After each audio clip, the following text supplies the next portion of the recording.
पुण्यात राष्ट्रवादी काँग्रेसचे नगरसेवक वनराज अंदेकर यांना त्यांच्याच बहिणींनी आणि मेव्हण्यांनी मिळून संपवलं आहे। मालमत्ता आणि संपत्तीच्या वादातून वनराजच्या बहिणींनी भावाला कायमचं बाजूला करायचं ठरवलं।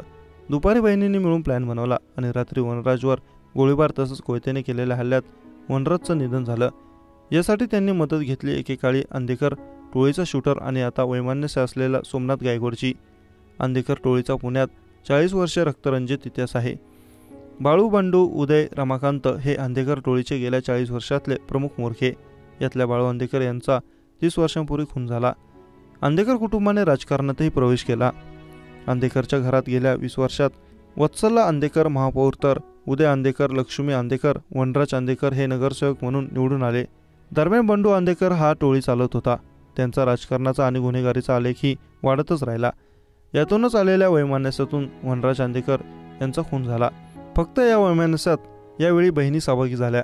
बहिणी आणि मेव्हण्यांनी वनराजला संपवण्याचा दुपारी प्लॅन आखला आणि रात्री वनराजवर गोळीबार आणि मग कोयत्याने वार करून त्याला संपवण्यात आलं। एका भांडणामध्ये मध्यस्थी करून भांडण मिटवल्याच्या तसंच प्रॉपर्टीवरून झालेल्या वादातून बहिणींनी वनराजला संपवलं। त्यासाठी त्यांनी मदत घेतली अंदेकर टोळीचा आधीचा शूटर आणि आत्ताचा कट्टर विरोधक सोमनाथ गायकवाडची।